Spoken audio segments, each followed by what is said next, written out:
আমরা একবার বলেছি কালেমা, আল্লাহ আমাদেরকে ডাক দিছে, ইয়া আইয়ুহাল্লাযীনা আমানু, হে আমার কালেমা ওয়ালারা, তোমরা আমার, তোমরা আমার, আমি তোমাদের ঈমান নিলাম, আমি তোমাদেরকে ডাক দিলাম।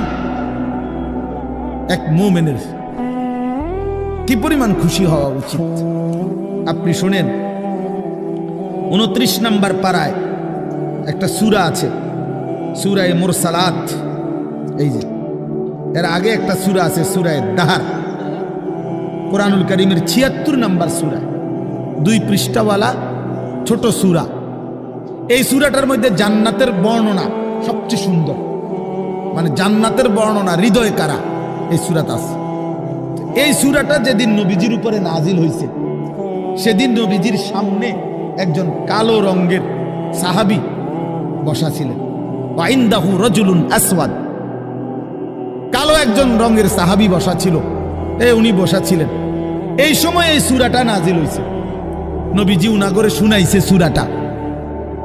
তো এই সূরার মধ্যে জান্নাতের এমন হৃদয়গ্রাহী বর্ণনা।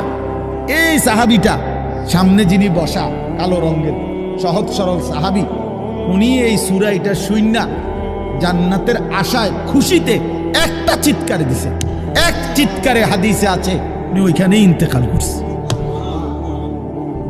এখানে তখন আল্লাহর নবী বলেন, ওয়াল্লাহি লাকাদ আখরাজা নাফসা